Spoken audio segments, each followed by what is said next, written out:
Assalomu alaykum, hurmatli do'stlar, hurmatli yurtdoshlar. Mana biz bugun Andijondamiz. Andijonni Xo'jaobod tumaniga keldik.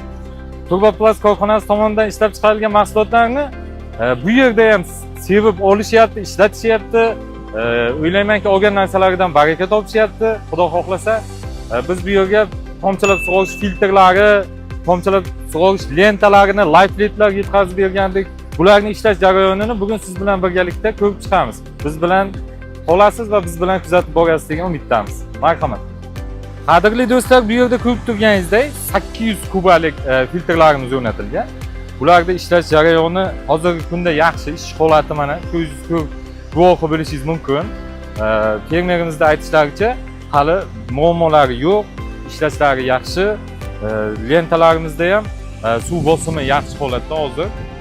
Ayni damda sug'orish ishlari amalga oshirilyapti. Bir qismida hali montaj ishlari tugatilmoqda. Qadrli do'stlar, sizlarga ko'rsatadigan narsamiz bu Turboplast korxonasi tomonidan ishlab chiqarilgan lifeletlar. Mana ko'rib turganingizdek, lifeletlarda ishlash jarayonida turibmiz. Lifeletlar bu yerga 100 gektar maydonga o'rnatilgan. Mana guvohi bo'lishingiz mumkin. Bu taraf, keyingi demak yerlarimiz yon tomonda joylashgan. Bularni ishlashini o'zingiz videoda guvohi bo'lishingiz mumkin. Mana ichidagi bosim hozir 1.5 atmosferada ishlayapti. Demak, keyingisi tomchilab sug'orish lentalari. Bular ham o'zimizda ishlab chiqarib, bularni buyurtmasiga asosan yetkazib berganmiz. Qadrli do'stlar, keyingi sizlarga ko'rsatmoqchi bo'lgan narsam bu avtomatik boshqaruvga ega bo'lgan gidrantlar. Tizimni yaxshi tomoni bu odam qatnashuvini kamaytirish, odam omilini kamaytirib, mehnatini osonlashtirish.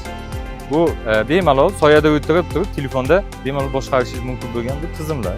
Hammasi avtomatik ochib yopish klapanlari bu yerga o'rnatilgan. Bularning hammasini Turboplast korxonasidan topishingiz mumkin.